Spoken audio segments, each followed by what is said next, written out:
días. El día de hoy vamos a compartir el tema de neurocirugía pediátrica. Vamos a hablar sobre las ayudas imagenológicas en los pacientes con hidrocefalia. Digamos que una de las primeras conclusiones la quiero dar es que la hidrocefalia es una enfermedad que no tiene cura. No existe un manejo definitivo para decirle a un paciente que quedó completamente curado de su hidrocefalia. Cuando hablamos de hidrocefalia estamos hablando que es la principal causa de llevar a un niño a cirugía neurológica en el mundo. Esto digamos que es importante recordarlo porque vamos a ver la pertinencia de saber diagnosticar muy bien los pacientes con hidrocefalia y es importante siempre recordar esto. ¿Quiénes se deben encargar de hacer el diagnóstico de la hidrocefalia? Entonces, siempre va a estar encargado el médico tratante, generalmente son los pediatras, también pueden ser los médicos generales, pero también muchas veces se diagnostican en el consultorio con ayuda del neurólogo y muchas veces nos toca a nosotros los neurocirujanos hacer el diagnóstico de la hidrocefalia. ¿Qué es lo más importante para tener en cuenta cuando estemos todos rodeando a un paciente con hidrocefalia? Que hablemos el mismo idioma. Yo creo que a todos nos ha tocado pacientes que nos dicen, es que el pediatra me dijo, o el neurólogo me dijo, o otro colega neurocirujano me dijo otra cosa. Entonces, digamos que con la charla de hoy quiero dejar algunos parámetros claros en la literatura sobre cómo llegar a un diagnóstico certero y cómo hacer un uso racional de las imágenes en el diagnóstico de la hidrocefalia. Empecemos entonces definiendo qué es hidrocefalia. Digamos que el protagonista en esta enfermedad es el líquido cefalorraquídeo. Entonces, en palabras sencillas, la hidrocefalia es simplemente una normalidad entre el sitio de producción del líquido cefalorraquídeo y el sitio de absorción. Si se presenta, digamos, alguna alteración en alguno de estos puntos, el paciente empieza a presentar hidrocefalia. Miren que en ningún momento estoy hablando de que es un aumento del tamaño ventricular, porque más adelante vamos a ver que no toda ventriculomegalia es hidrocefalia. Entonces, ¿por qué es importante hacer un diagnóstico adecuado de esta enfermedad? Bien, digamos que un espectro de los pacientes con hidrocefalia se presentan de una forma aguda, con signos de hipertensión endocraniana, y yo diría que esta es la verdadera emergencia neurológica. Digamos que si hay alguna enfermedad, alguna situación donde el neurocirujano tenga que estar atento, tenga que estar disponible siempre para llevar a cabo un manejo quirúrgico apropiado, es esta, una hidrocefalia aguda. Entonces, la semana pasada habíamos visto cómo con ayuda de la clínica, con ayuda de la semiología, nos podíamos acercar fácilmente al diagnóstico de un paciente que tenga hidrocefalia, solo por clínica. Digamos que esto se divide en dos grupos. Yo ya nos habló de esto la semana pasada. El primer grupo es el paciente que tiene un diagnóstico nuevo de hidrocefalia y el segundo grupo es el paciente que ya tiene un antecedente de hidrocefalia, pero que por alguna razón está haciendo una disfunción de su sistema de derivación. El día de hoy, entonces, yo les quiero compartir cómo es esta segunda parte para acercarnos al diagnóstico de la hidrocefalia. Y lo que vamos a hablar de hoy va a ser de las ayudas imagenológicas.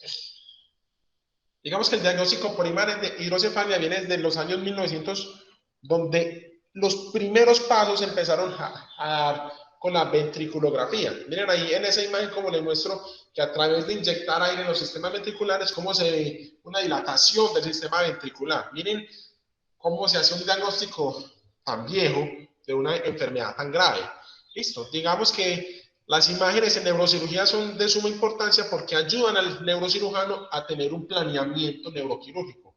Porque es importante siempre contar con una imagen en una enfermedad neuroquirúrgica, porque usted como cirujano debe conocer la anatomía particular de cada paciente. Cuanto a las ayudas que les voy a compartir son estas tres: la ecografía, la tomografía y la resonancia. ¿Existen ayudas más novedosas? Sí, pero quiero que esta charla sea de utilidad para todos los que estemos conectados. Empecemos con la ecografía. Digamos que la ecografía es útil en los primeros 11 a los 18 meses de vida porque todavía tengo la fontanela anterior permeable. Digamos que una dificultad que tiene es que únicamente nos ve bien los ventrículos laterales digamos que su sensibilidad baja mucho cuando ya quiero comparar los elementos como son el tercer, el cuarto ventrículo y los elementos de la fosa posterior. Las ventajas más grandes, ¿cuáles son? No usa radiación, es un procedimiento bedside, o sea, se puede hacer a cualquier hora. Listo, está accesible en las 24 horas del día, es un procedimiento de bajo costo. ¿Cuáles son las desventajas? Yo creo que esto es uno de los principales problemas de la ecografía, y es que es un procedimiento operador dependiente. Listo. Digamos que la variabilidad interobservador es muy grande, o sea que esta sería la principal desventaja para este tipo de procedimiento diagnóstico, sumado a que no es muy buena para ver los elementos de la fosa posterior. Muy bien. Miren, acá les estoy mostrando un diagnóstico, digamos, por una ecografía de unos ventrículos. Miren que aunque se, digamos que en cierta forma la anatomía de este paciente, en la literatura son claros en decir lo siguiente: cuando usted hace un diagnóstico o usted sospecha una hidrocefalia por ecografía, le recomendamos siempre complementar el estudio con otra ayuda diagnóstica, bien sea una tomografía o una resonancia. Pongo resonancia roja porque digamos que es otro método que no usa irradiación ionizante. Entonces, ¿para qué es muy buena la ecografía? Es un procedimiento bueno de tamizaje, es decir, es altamente sensible. ¿Cómo así? Si yo hago una ecografía en un paciente con sospecha de hidrocefalia y sale negativa, es más probable que ese paciente no tenga hidrocefalia en comparación con un paciente que yo le haga la ecografía y me salgan unos ventrículos dilatados. Ese paciente que yo siga con sospecha de hidrocefalia por ecografía, debo hacerle una segunda imagen diagnóstica. El segundo estudio es la tomografía. Digamos que la ventaja es que es un estudio de primera mano, es un estudio de bajo costo, es rápido. Como es tan rápido, generalmente no necesita sedación para llevar a los niños a este procedimiento. Esta es quizá una de las principales desventajas. Miren acá, en el año 2007, la Sociedad Americana de Pediatría, cómo nos alerta, digamos, del riesgo de llevar a los niños a unas tomografías innecesarias. Miren que el simple hecho de hacer una sola tomografía de cráneo se compara con el hecho de realizar 200 radiografías de tórax de estos pacientes. Listo, entonces digamos que aunque no existen estudios RCT para decir si verdaderamente existe una asociación entre la irradiación y el riesgo de malignidad, porque digamos que llevar un estudio así sería algo no ético, si hay series de casos donde se demuestra que exponer innecesariamente a estos niños aumenta el riesgo de trastornos neurológicos. ¿Qué voy a encontrar en una tomografía? Entonces, digamos que los signos más claros que vemos en esta imagen va a ser un aumento en los tamaños de los ventrículos laterales y un avalonamiento del tercer ventrículo. ¿Pero qué sucede? Eso no es lo único que se debe ver. Tenemos que estudiar todo el sistema ventricular, porque miren acá, podemos ver el edema transependimario, que simplemente es esta atenuación que se está viendo acá alrededor de los cuernos frontales, que eso simplemente se forma por la presión del líquido cefalorraquídeo que están ejerciendo sobre las paredes del epéndima, generando una fuga de líquido hacia el parénquima cerebral. Y otro signo importante que debemos ver siempre es la pérdida de los surcos. Recordemos que acá los surcos corticales siguen más o menos en esta forma, pero miren en este paciente cómo hay una pérdida completa de los surcos, o sea, nos está hablando de un proceso de hipertensión endocraniana. Nuevamente les recuerdo, debemos tener presente las indicaciones claras de llevar a un niño a una tomografía. Es injusto que estemos sometiendo a estos pacientes en una sola hospitalización a 3, 4, 5 tomografías para un diagnóstico de una hidrocefalia. ¿Qué pasó? Como les he mostrado el riesgo de irradiación de llevar a esos pacientes a tomografías, existen unas secuencias en la resonancia que nos la permiten hacerla de una forma más rápida, tratando de compararla con el TEC. Con la TAC, perdón. Este es un estudio que se mostró en el año 2017 en la Sociedad Americana de Neurocirugía Pediátrica, y miren cómo se buscó comparar una secuencia rápida de resonancia con los hallazgos tomográficos, pero esto fue en TEC. ¿Qué pasó? Miren acá las secuencias que se incluyeron en esas para hacer una resonancia rápida: un T1 simple, un T2 simple, un FLAIR y un ecogradiente. ¿Qué encontraron? Cuando usted simplemente manda estas secuencias, la resonancia pasa de ser de un procedimiento de 30 a 40 minutos a ser un procedimiento de solo 6 minutos. Miren que es demasiado rápido, digamos que nos ahorra algunas cosas que más adelante vamos a ver como de las desventajas de la resonancia. Miren, si comparamos una resonancia a secuencia rápida, son 6 minutos versus el tiempo de una tomografía que está alrededor de los 52 segundos o a 1 minuto. Entonces pasemos ahora a hablar de esta resonancia. Digamos que la resonancia en la hidrocefalia es la imagen de elección. ¿Por qué? Usted con la tomografía ya tiene un diagnóstico de hidrocefalia, o sea, usted nunca debe esperar a tener una resonancia para llevar un procedimiento, para llevar a un paciente a una derivación. Pero ¿qué sucede? La tomografía muchas veces no alcanza a demostrarnos la etiología de la hidrocefalia, generalmente cuando son razones obstructivas. En ese paciente usted debe hacer la resonancia. ¿Por qué? Pues miren, nos demuestra la etiología en caso de obstrucción, es excelente para estudiar los elementos de la fosa posterior, es muy útil para buscar las diferencias entre una ventriculomegalia y una verdadera hidrocefalia y nos confirma el edema transependimario. ¿Cuáles son las desventajas? No es un procedimiento que esté disponible en todos los centros. Como es procedimiento de larga duración, generalmente se necesita llevar a los niños cuando están irritables a sedación en presencia de anestesiólogo, el tiempo del procedimiento y los costos. Esas son las 3 secuencias más importantes que usted tiene que ver en un paciente con hidrocefalia, un T1 simple, un T2 y un FLAIR. Y esta otra, hay que tratar, hay que bregar de hablar con los radiólogos de que siempre en un paciente con hidrocefalia nos incluyan estos cortes, el corte del T2 sagital. Miren, en este caso, como se ve una causa de obstrucción en este paciente, que sería una estenosis del acueducto. Acá se la voy a pintar con rojo. Miren, entonces, ¿cómo yo puedo diagnosticar la hidrocefalia de este paciente? Con una tomografía. Pero la etiología, saber que verdaderamente es un proceso obstructivo por estenosis, solo lo puede hacer por una resonancia. Entonces vamos a la segunda parte de la charla. Cómo utilizar de forma adecuada las ayudas imagenológicas en hidrocefalia. Muy bien.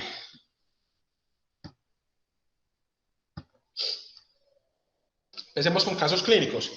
El primer caso clínico vamos a hablar de una hidrocefalia fetal. Entonces miremos, tenemos una paciente, digamos una predigestante, le llega a consulta y le trae esta imagen. Miren esta ecografía, cómo se está viendo un aumento del tamaño del sistema ventricular con una ecografía. ¿Qué sucede? Miren acá. En el año 2011, el equipo de neurocirugía de la Universidad Federal de Sao Paulo, encabezados por el doctor Sergio Cavaliero, nos van a mostrar que existe algo llamado hidrocefalia fetal.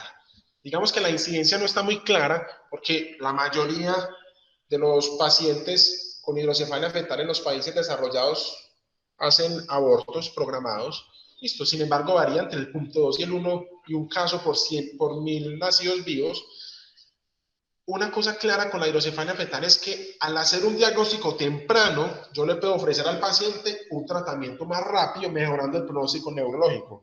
Sin embargo, para hacer el diagnóstico necesito estas dos imágenes. La ecografía, que es la de tamizaje, y una resonancia magnética, especialmente las secuencias de T2. Cuando usted usa simplemente en el diagnóstico de una hidrocefalia fetal una sola secuencia, un T2, usted permite, primero, hacer un examen más rápido y segundo, digamos que trata de contrarrestar los sesgos que se puedan dar por los movimientos fetales en el útero al hacer un estudio más rápido. ¿Qué sucede? Miremos este caso, tenemos nuevamente el examen de tamizaje que es la ecografía. Este examen, digo que es de tamizaje porque es el que nos va a abrir los ojos, nos va a poner en alerta de que probablemente estemos frente a una hidrocefalia fetal. ¿Qué sucede?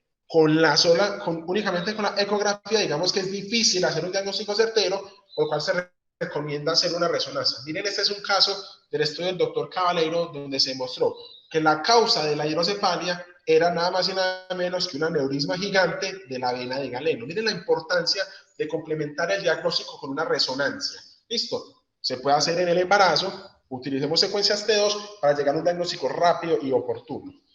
O miren este otro caso del mismo estudio del doctor Cavaliero. Tengo en la ecografía hidrocefalia, pero la causa es un mielomeningocele, o sea, tenemos un chiari 2.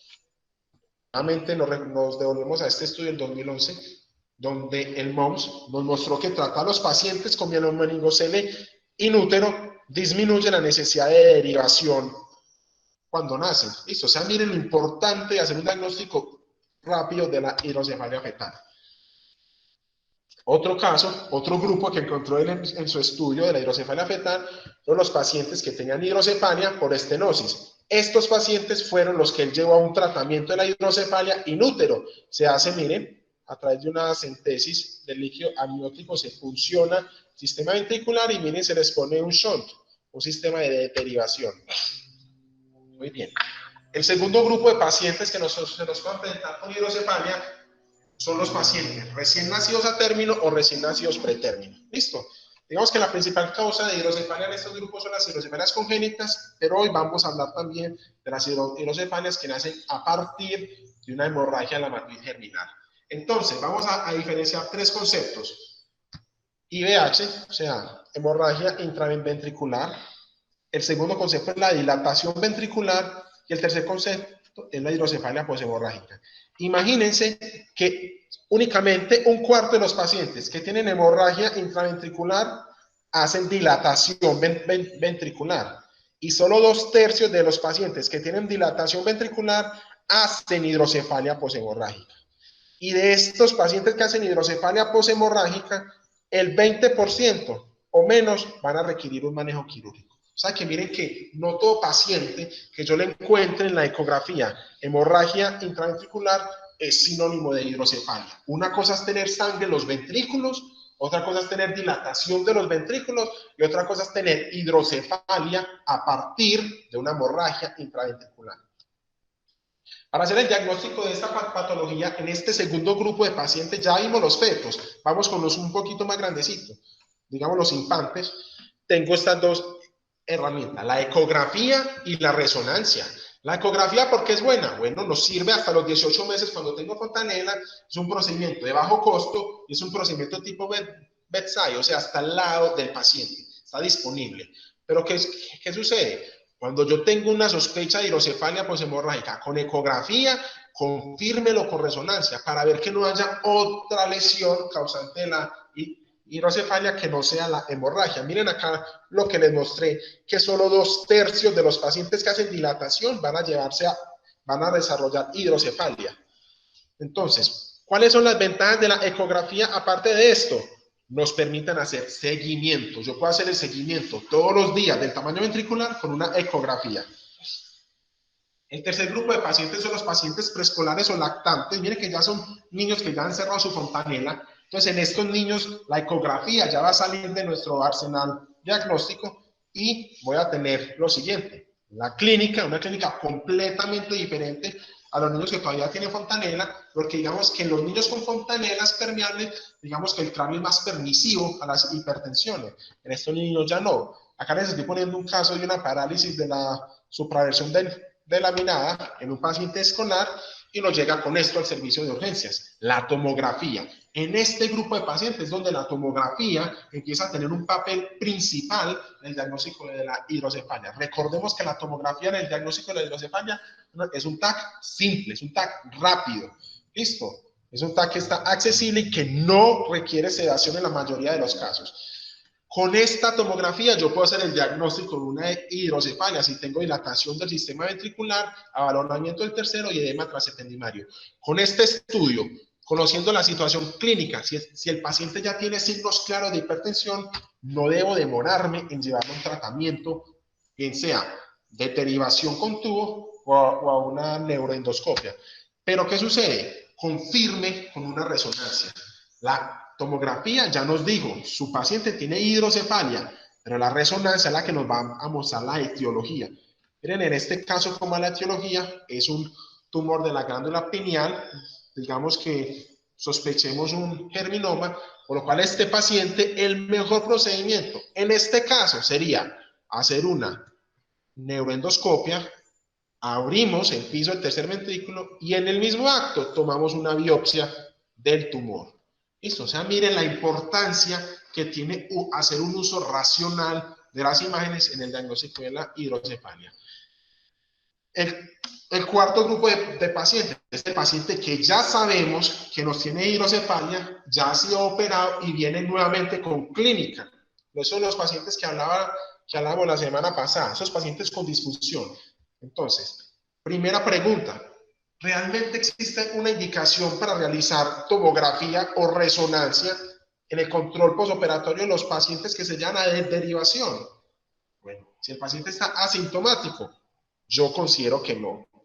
Yo, Felipe Gutiérrez, considero que no. La literatura me sustenta de que no es necesario llevar a estos pacientes a tomografía, a irradiarlos, si está clínicamente estable. Si un paciente ya se llevó a cirugía por hidrocefalia y está completamente asintomático, el control es clínico. No tiene sentido yo pedirle a este paciente un TAC en 3 meses, me llega a la consulta, yo le digo a la mamá, su hijo está muy bien, pero a los 2 días el niño se obstruye, la mamá va a urgencias y nos va a decir, doctor, hace 2 días usted me dijo que mi hijo está muy bien y mírelo hoy, está completamente enfermo y hay que operarlo. Entonces, el seguimiento de los pacientes con hidrocefalia que se llevan a la cirugía es con clínica.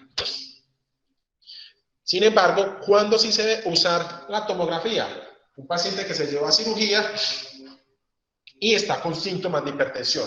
Miren acá, digamos que este es el punto que preferimos los neurocirujanos, el más usado, con el que nos sentimos más cómodos para poner una derivación ventricular. Es el punto de Cochlear.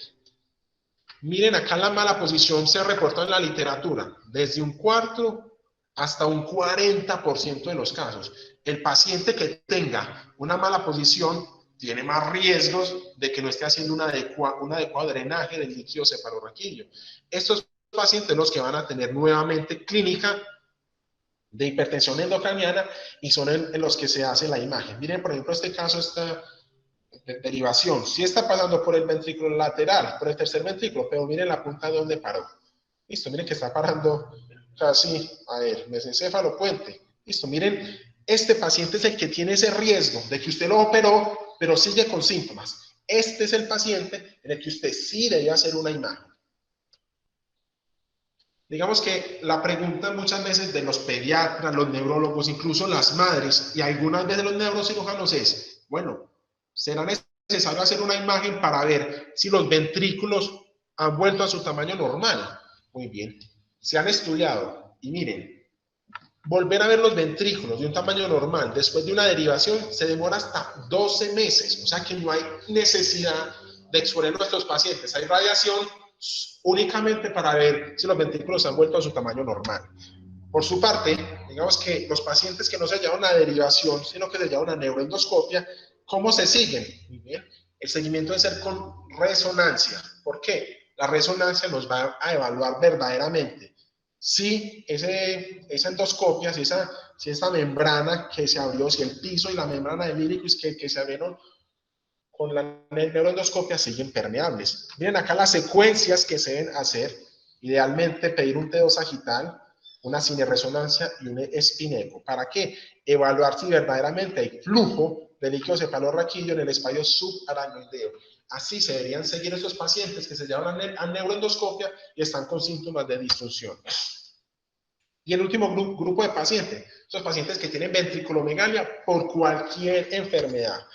Entonces, tengo que recordar, los pacientes que tienen ventriculomegalia, bien sea tuvieron ventriculitis en la neonatal, listo, tienen hidrocefalia. Esos pacientes tienen una dilatación del sistema ventricular, pero que es normal para ellos. Recordemos, digamos, la ley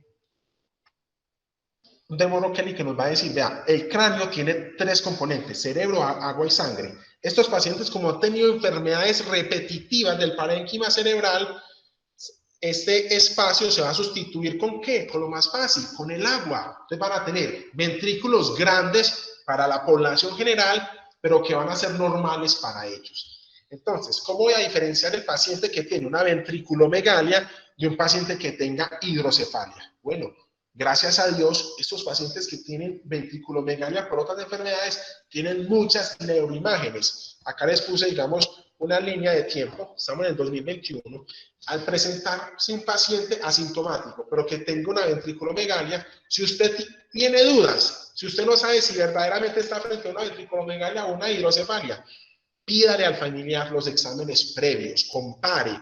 Acá tiene 4 exámenes de 4 años diferentes para comparar el tamaño y los signos, bien sea en la resonancia o en el TAC, de los diferentes estudios. Si usted continúa con dudas, la clínica, siempre en hidrocefalia, la clínica prima sobre las imágenes. Listo. Diferencia si es un lactante que todavía tiene fontanelas abiertas o es un niño escolar. Clínica, hipertensión endocraniana, y usted tiene dudas, mire si verdaderamente su paciente tiene hidrocefalia o una ventriculomegalia. Y si aún así tiene dudas, las imágenes tienen signos clínicos que nos pueden colaborar, específicamente la resonancia. ¿Cuáles son?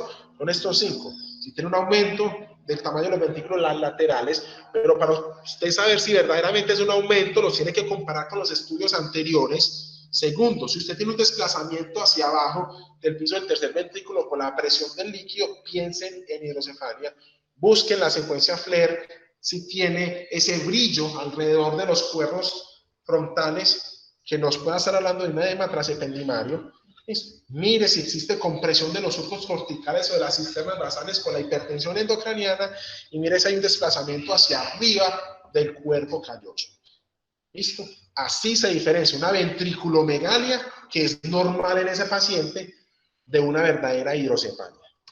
Como conclusión, yo les quiero decir que miren que aproximadamente 40.000 pacientes ingresan en Estados Unidos al año por hidrocefalia. Son demasiados.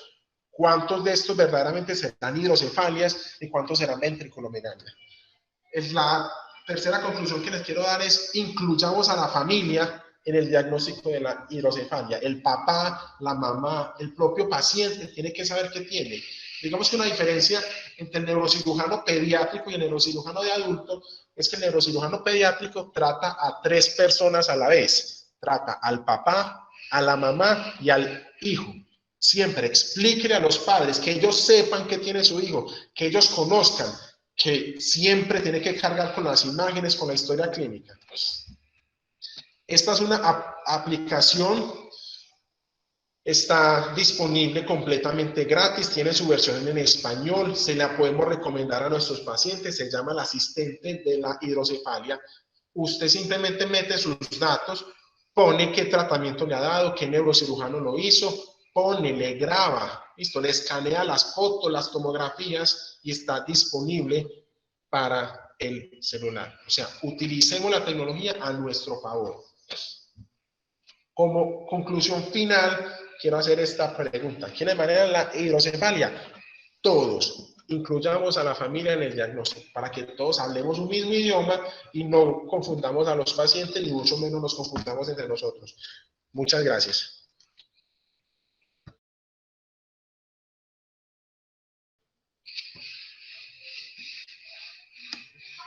Felipe, muchas gracias.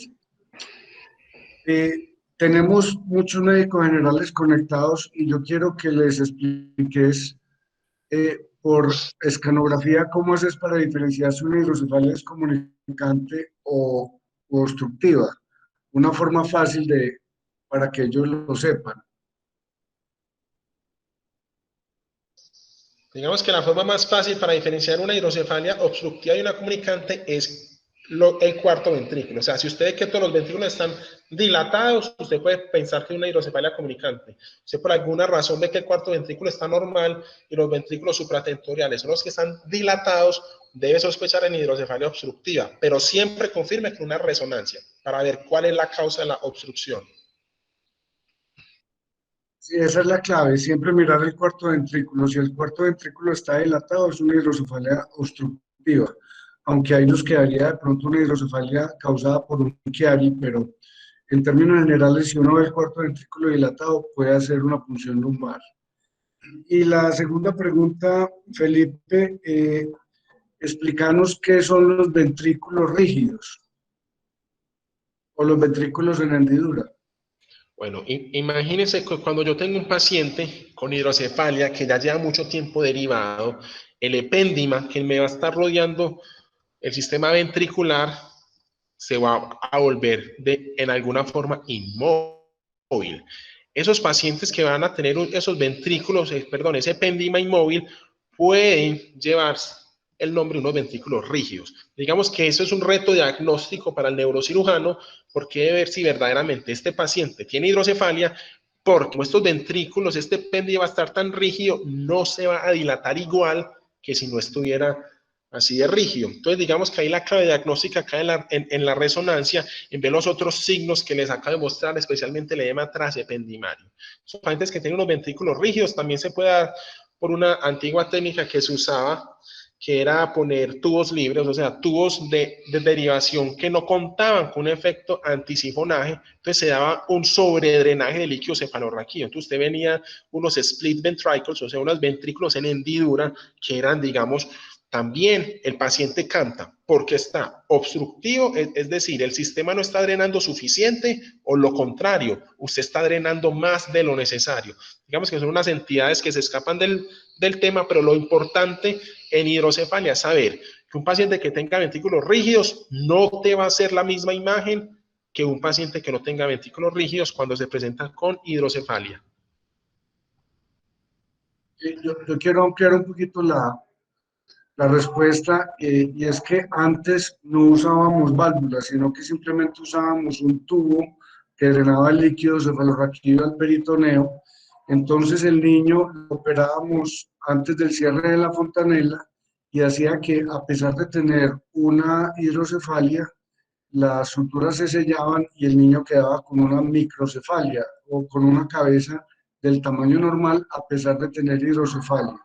Entonces, cuando se tapa este tubo, ya los ventrículos no tienen para dónde crecer, y eso es lo que se conoce como síndrome de ventrículos sin hendidura, que es, hay que estar atento cuando vemos un niño que tiene una derivación tapada y los ventrículos normales, porque es una emergencia muy grande. Finalmente, Felipe, una hidrocefalia obstructiva, ¿cuánto tiempo nos da, digamos, de compás para tratar el paciente? Y una hidrocefalia comunicante, ¿cuánto? Yo sé que esto no está en el tema, pero como te digo, tenemos muchos médicos que están conectados, y eso es importante que lo tengamos en cuenta. Bueno, digamos que cuando tenemos una hidrocefalia obstructiva, yo tengo un riesgo más grande de hacer un síndrome de hipertensión endocraniana súbito, hacer una reacción y hacer la muerte. Entonces, siempre que estemos frente a una hidrocefalia obstructiva, los pacientes no deben demorar en ser vistos por el neurocirujano. Es decir, traten de ver una hidrocefalia obstructiva como si fuera una herida precordial. Estos pacientes tienen que ser vistos de inmediato por el neurocirujano. Si ustedes están en el rural, están en un hospital que no tienen servicio de neurocirugía, existen, digamos que, unas terapias que nos colaboran a ganar tiempo, como son los diuréticos. Pero este paciente que tiene hidrocefalia obstructiva y está asintomático, ese tiene que ser visto inmediatamente por el neurocirujano. Comparación, digamos, que con las hidrocefalias comunicantes, que aunque yo también considero que deben de ser vistas de inmediato, digamos que sí nos pueden dar, digamos, un poco más de compliance para ser manejados. Gracias, Felipe. Yo no tengo más preguntas. Eduardo, te doy la palabra por si tienes algún comentario. Hola, buenos días. Hay una cosa que quería dar claridad cuando están hablando ustedes de hidrocefalia obstructiva y hidrocefalia comunicante. Recuerden que el 90% de las hidrocefalias son obstructivas, así se ve al cuarto ventrículo dilatado, porque acuérdense que el daño del espacio subaracnoideo también se considera una obstrucción al flujo de absorción del líquido. Entonces no se consideran eh, comunicantes, sino que se consideran obstructivas también. La única hidrocefalia que se considera comunicante es la que es inducida por los tumores de los plebos coroideos, que no tiene ningún tipo de obstrucción en la salida del líquido, al flujo del líquido, pero sí tiene un aumento en la producción. Entonces es absolutamente comunicante sin ninguna restricción al flujo.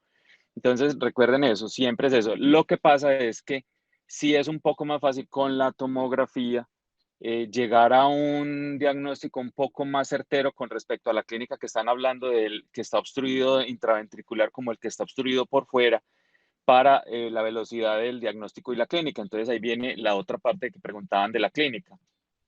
El paciente con hidrocefalia obstructiva que tiene cualquier alteración en el flujo dentro de los ventrículos, el intraventricular, o sea, Monroe, Silvio, todo eso es una hidrocefalia mucho más aguda, mucho más emergente, con una progresión clínica de los síntomas súper agudos, súper rápidos, que casi no dejan ni pensar, porque básicamente se está produciendo líquido a la velocidad normal y no está fluyendo para ningún lado, está atrapado dentro del sistema ventricular. Y recordemos que dentro del sistema ventricular caben solo entre 60 y 75 centímetros cúbicos, entonces rápidamente se produce el líquido necesario para que el paciente se deteriore. Entonces, la tomografía le ayuda a uno mucho a saber si hay obstrucción intraventricular, que es la más aguda, que es la más dramática con el paciente, y la clínica obviamente va a ser igual de progresiva, así de rápido.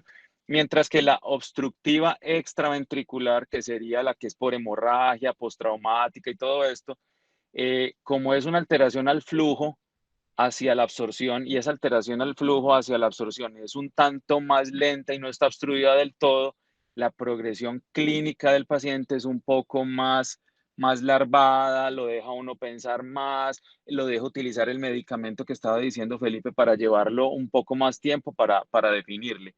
Pero la realidad es que la clínica marca casi que el nombre de la hidrocefalia, porque si tiene una obstrucción intraventricular, es un paciente que se deteriora rápidamente, mientras que es extraventricular es un poco más lenta. Pero de todas maneras, la recomendación de Felipe de que el paciente es deteriorado rápidamente es siempre a tenerla en cuenta porque es lo más importante. Muchas gracias. Gracias, Eduardo. ¿Alguien tiene alguna pregunta, algún comentario? Carlos Martínez, adelante. Gracias, doctor Ignacio. ¿Qué hubo, Eduardo? Tres cositas. Hola, profesor. Los ventrículos en hendidura es una entidad, pues para allá el grupo de neurocirugía, muy difícil. Yo he visto más de 3 o 4 niños ciegos, porque es que estos niños llegan con cefalea, se les toman los exámenes, los ventrículos no están grandes y terminan ciegos. Entonces, ese es un punto muy importante. Segundo, el abuso del TAC, lo que usted dijo, doctor. Estos niños con derivación, yo he visto que se pueden ganar hasta 20 TAC. Muchas veces cualquier cefalea que tengan, entonces siempre le apuntan a que es la derivación. Entonces, también para los médicos generales, examinarlo, recordar que la cefalea en los niños es un síntoma primordial en muchas cosas, en cualquier infección. Y el tercer punto es los momentos más difíciles para tomar esa decisión cuando hay ventriculomegalia es en los pacientes que tienen meningoceles lumbosacros, ¿no? Antes nosotros, pues, yo siempre me esperaba un poco, no los derivaba ahí mismo, y muchos de esos niños no se derivaron, entonces quedaron, eso sí, con ventrículos grandes y no hubo necesidad de derivarlos, entonces ahí es el punto difícil. Y por último, yo no sé si en el auditorio hay radiólogos, porque todos estos pacientes, lo que usted habló de ventriculomegalia, lo confunden con hidrocefalia y lo ponen a uno contra la pared a tratar de revisar esos pacientes. Entonces, esta clase o esta charla también me gustaría, se las hemos dado a los radiólogos, porque ellos ven esos ventrículos grandes y le apuntan ya a hidrocefalia. Ese era mi comentario. Muchas gracias. Muchas gracias, doctor Martínez. Tiene usted toda la razón. El radiólogo a veces confunde porque siempre lee los pacientes como hidrocefalia y lo más importante es, como hemos dicho tanto, la clínica de estos pacientes. ¿Alguien más quiere hacer algún otro comentario? Nacho, otra cosita que quería agregar sobre lo de los ventrículos rígidos también. Una cosa es el slit ventricle y otra cosa es el ventrículo rígido en una posición distinta a la hendidura, ¿no es cierto? Y los dos siguen siendo la misma patología. Lo que explicaba Felipe, que es la fibrosis o sí, la fibrosis de todo el epéndima, depende del punto en el cual el paciente tenía el ventrículo se va a quedar en esa posición. Si eran ventrículos normales al inicio, probablemente después de 3 años de tener la válvula se van a quedar pequeños. Pero si el paciente de entrada tenía una patología que reducía la masa encefálica y se quedaron los ventrículos dilatados, no significa que no pueda ser un ventrículo rígido. Entonces, son pacientes con ventrículos grandes y además ventrículos rígidos que uno esperaría que dilataran un poquito más y tampoco van a dilatar. Entonces, en este caso, nuevamente la imagen le juega a uno malas pasadas y la clínica vuelve a relucir. No porque estén pequeños no tiene y no porque estén grandes siempre la va a tener, sino que hay que jugársela bien con la clínica. porque nos puede jugar una mala pasada la imagen.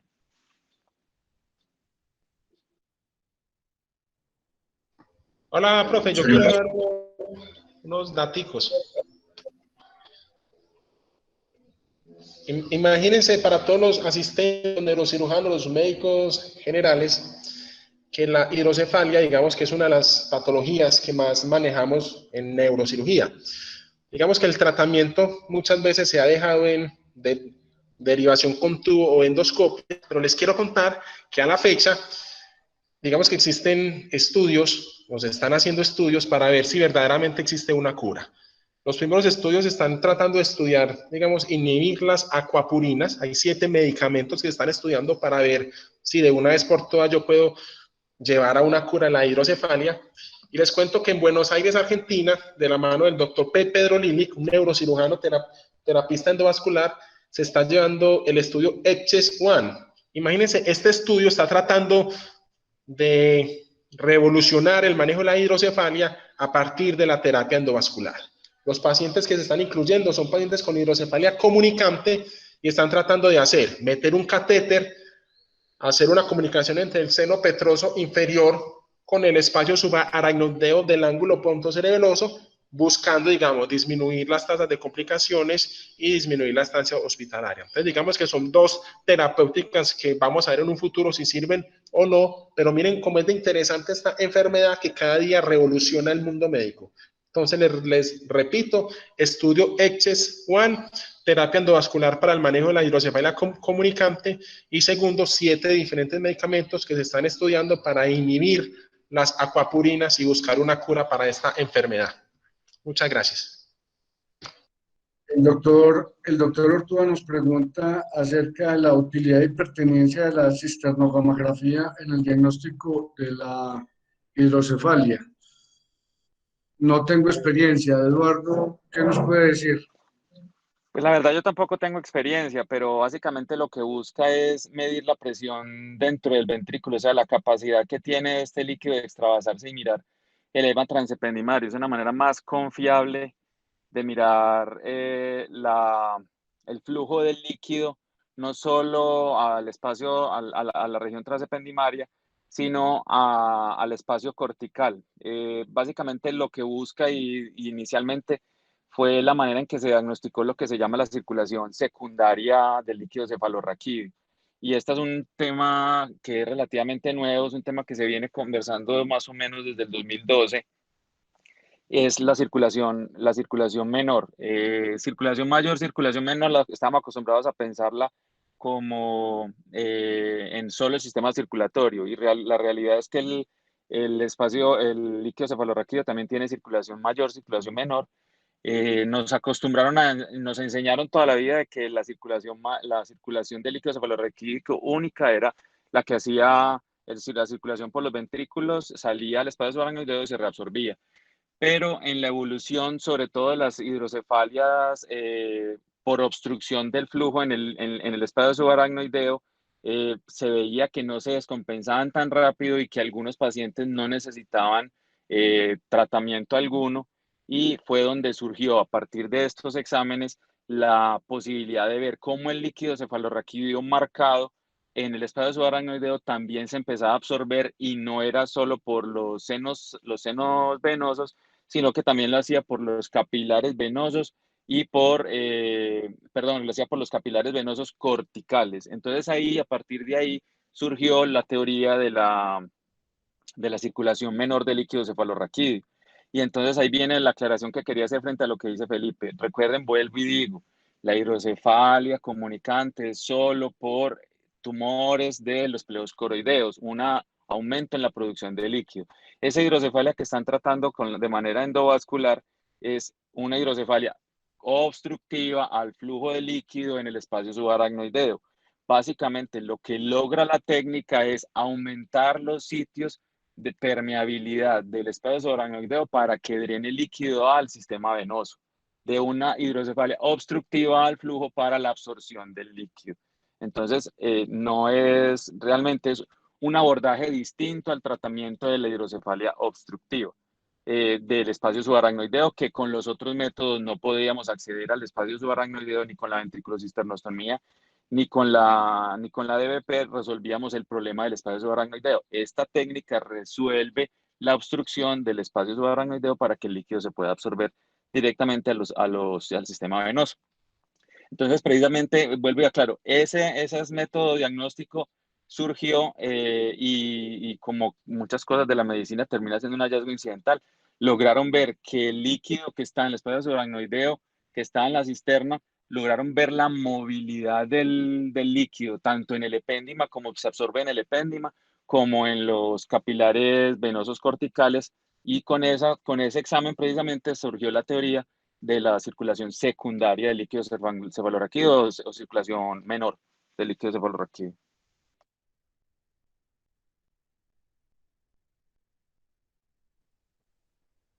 Bueno, listo. Yo creo que ya damos por terminado. Felipe, felicitaciones, muy buena la charla.